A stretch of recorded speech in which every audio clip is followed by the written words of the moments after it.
เฮ็ดหยังเนาะเฮ็ดกับดักใส่คนมาหลักป้ามาหลักจนบ่มีป้าซั่นบ่มาหลักจนบ่มีป้าปลาในหนองนี้เบิ่งดูเฮ็ดได้ก็วิธีเฮ็ดนะเฮ็ดคุดเลิกเติบบ่ใช้ฮะตกเอาวิธีเฮ็ดได้เนี่ยแล้วต้องขุดบ่ขุดแล้วมาเฮ็ดได้บัดนี้วิธีมันเอามาเฮ็ดเบิ่งดูเอาแล้วให้เขาล้มลงให้เขาขาเขาหักแบบนี้บ่เอาเฮ็ดเอากับดักคนหลักปลาเด้อพี่น้องอันนี้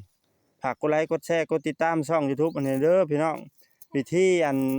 แต่เก่าโบราณน่ะการนะพี่น้องกับดักใส่คนเนี่ยคนล้มแล้วแข้งหักนะพี่น้องคนหลักปลาพี่น้องดิเพิ่นเฮ็ดแบบนี้เด้อพี่น้องกับดักเอาเบิ่งเห็นนำกันเอาอันนี้มาปกหน้ามันก่อนบ่มาปกแล้วเห็นได้บัดนี้เอายังบัดนี้เอายังใช้บัดนี้เอานี่ใช้ดินทมดินทมปก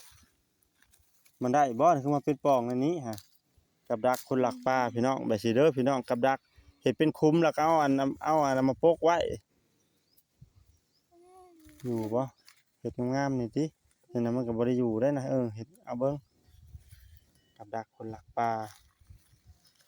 โหยใส่ปูลงมานี่อีก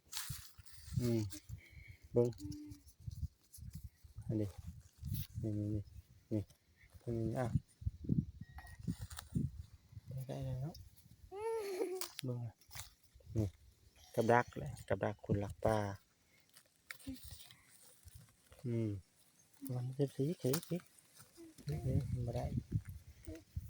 กับดักพี่น้องเดี๋ยวถมไว้พี่น้องเอ้ยถมไว้แล้วก็อันนี้นี่เอานี่ต้องปูงามๆนี่เห็นดิเอาไปสิเด้อสิเห็นงามบ่เห็นใบตองนี่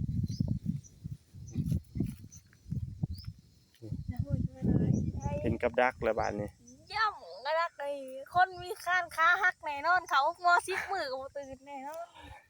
แบบว่ามาแล้วให้ลมด้วยนะพี่น้องให้ลมลงใส่นี่รถนะนี่ที่งอมลมลงแล้วก็มีการว่าแข้งหักบ่หรือว่าเจ็บถือว่าบ่กล้ามาหลักปลาในน้องเลยพี่น้องเด้นี่อันนี้เป็นน้องพี่น้องวิธีเฮ็ดกับดักคนขี่หลักพี่น้องเอ้ย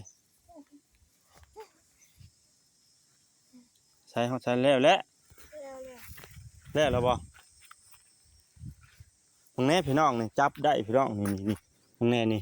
ทั้งเบ็ดทั้งมองพี่น้องเอ้ยนี่มึงแน่นี่คนขี่หลักนะมึงแน่นี่จับได้ทั้งเบ็ดทั้งมองนี่อันเดนี่เบ็ดกับเบ็ดเขาเนี่ยเอามาอะไรนี่อันเดนี่ผู้เอามาใส่ไว้มองก็ได้ด่างหนึ่งเบ็ดก็ได้อีกอันเดจับได้ค่านังค่าเขาโลบาทนี่เนาะมีเขาหมออันปีหนึ่งกับบ่บอกว่าเราไปกับดัก